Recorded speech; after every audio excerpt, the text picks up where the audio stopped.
नीट paper फुटीच्या विरोधात देशभरात झालेल्या विद्यार्थी आंदोलनावर सुप्रीम कोर्टात महत्त्वाची सुनावणी पार पडली। पोलिसांनी केलेल्या अतिबळाच्या वापरावर या याचिकेत अनेक प्रश्न उपस्थित करण्यात आलेले होते। सुप्रीम कोर्टाच्या सुनावणीत नेमकं काय घडलं? सरन्यायाधीश सूर्यकांत, पॅलेट गन, विद्यार्थ्यांवर दाखल झालेले गुन्हे, लाठीचार्ज यावर नेमकं काय म्हणाले जाणून घेऊ।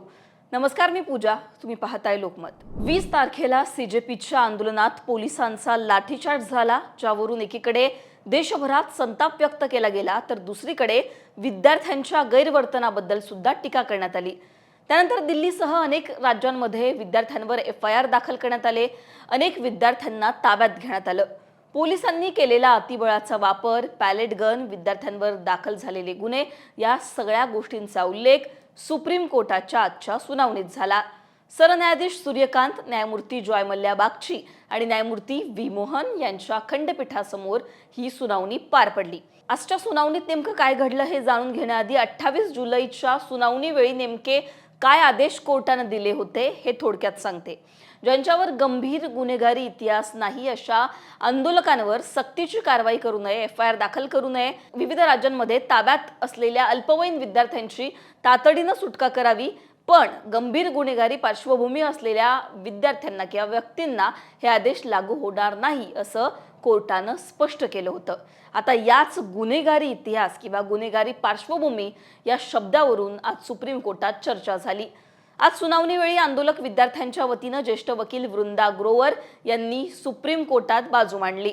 त्या म्हणाल्या, हा हजारो विद्यार्थ्यांच्या भवितव्याचा प्रश्न आहे, त्यामुळे विद्यार्थ्यांवरील FIR रद्द करायच्या की सरकार स्वतः मागे घेणार याबाबत स्पष्ट आदेश द्यावेत। वृंदा ग्रोवर यांनी बिहारमधील पटना येथील एका FIRचा उल्लेख देखील यावेळी केला। या FIR मध्ये 152 जणांची नावं होती, पण त्याचबरोबर तब्बल 5000 अज्ञात आंदोलकांवर गुन्हे दाखल करण्यात आलेले होते। अशा FIR मुळे कुणालाही कधीही आरोपी ठरवलं जाऊ शकतं अशी भीती त्यांनी व्यक्त केली। यावरच सरकारकडून उत्तर आलं। सॉलिसिटर जनरल तुषार मेहता यांनी कोर्टाला सांगितलं की सरकारचा उद्देश विद्यार्थ्यांवर कारवाई करण्याचा नाहीये, तर सरकारनं दिलेलं आश्वासन कायम आहे, पण आंदोलनाच्या नावाखाली जे गुन्हेगार घुसले होते त्यांना कोणतीही सवलत दिली जाणार नाही असं त्यांनी स्पष्ट केलं। याच सुनावणीवेळी सरन्यायाधीश सूर्यकांत यांनी अत्यंत महत्त्वाचं निरीक्षण नोंदवलं। सरन्यायाधीश सूर्यकांत नेमकं काय म्हणाले तेही सांगते। ते म्हणाले, सर्वप्रथम विद्यार्थ्यांवरील FIR आणि गंभीर गुन्हेगारांवरील FIR वेगळे केले पाहिजेत, त्यानंतर तपास करायला हवा। म्हणजेच शांततेत आंदोलन करणाऱ्या विद्यार्थ्यांना आणि हिंसाचार करणाऱ्यांना एकाच यादीत ठेवता येणार नाही असा स्पष्ट संदेश यावेळी त्यांनी दिला। आता याच सुनावणीवेळी ज्येष्ठ वकील अभिषेक मनु सिंघवी यांनी एक महत्त्वाचा प्रश्न उपस्थित केला। गुन्हेगारी इतिहास या शब्दाचा अर्थ स्पष्ट करावा, कारण काही लोकांवर वाहतूक नियमभंगाचे सुद्धा गुन्हे असू शकतात, काहींवर जुन्या राजकीय आंदोलनामुळे सुद्धा गुन्हे दाखल झालेले असू शकतात, त्यामुळे अशा सर्वांनाच गंभीर गुन्हेगार म्हणता येणार नाही असं त्यांनी म्हटलं। यावर सुप्रीम कोर्टाने काय म्हटलं तेही बघा।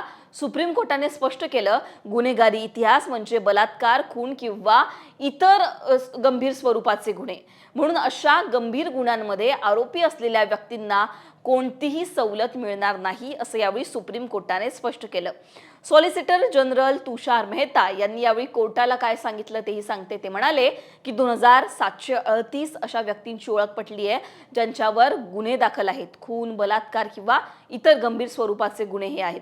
अशा लोकांना कोणतीही सूट दिली जाणार नाहीत, हेच गुन्हेगार आंदोलनांमध्ये होते असं त्यांचं म्हणणं होतं। याचवेळी पुन्हा एकदा त्यांनी स्पष्ट केलं की सरकार विद्यार्थ्यांवर अन्याय होऊ देणार नाही, पण आंदोलनाच्या आड लपलेल्या गुन्हेगारांना वाचवण्याचा प्रश्नच येत नाही। या सुनावणीवेळी याचिकाकर्त्यांच्या वकिलांनी पोलिसांच्या कारवाईवर सुद्धा गंभीर प्रश्न उपस्थित केले। ज्येष्ठ वकील गोपाल शंकर नारायण यावेळी म्हणाले, आंदोलनावेळी एवढा बळाचा वापर का करण्यात आला? वर्दीशिवाय लाठीचार्ज करणारे लोक नेमके कोण होते? काही ठिकाणी पॅलेट गन सुद्धा वापरण्यात आली, याचा मुद्दा सुद्धा कोर्टामध्ये उपस्थित करण्यात आला। यावर ज्येष्ठ वकील वृंदा ग्रोवर म्हणाल्या की दिल्ली पोलिसांकडे पॅलेट गन वापरण्याबाबत कोणतेही स्पष्ट नियम नाहीयेत। सुप्रीम कोर्टाने पॅलेट गनवर नेमकं काय म्हटलं बघा।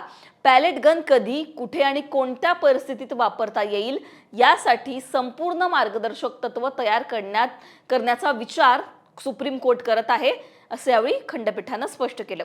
या प्रकरणाची पुढची सुनावणी 18 ऑगस्टला होणार आहे आणि यावेळेला म्हणजेच 18 ऑगस्टला अनेक राज्यांची उत्तरं मागण्यात आलेली आहेत। चौकशी समिती किंवा SIT स्थापन करण्याचा निर्णय त्यामध्ये होऊ शकतो। तसेच पॅलेट गन वापरण्याबाबतची मार्गदर्शक तत्व ही सुद्धा डिसाईड होऊ शकतात। यावर पुढची सुनावणी होणार आहे।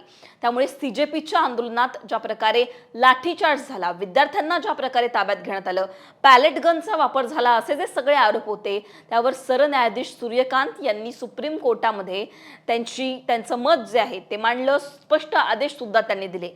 सुप्रीम कोर्टामध्ये आज जी सुनावणी पार पडली त्याबद्दलची तुमची मतं कमेंटमध्ये सांगा। लोकमतला सबस्क्राईब केलं नसेल तर सबस्क्राईब करायला विसरू नका।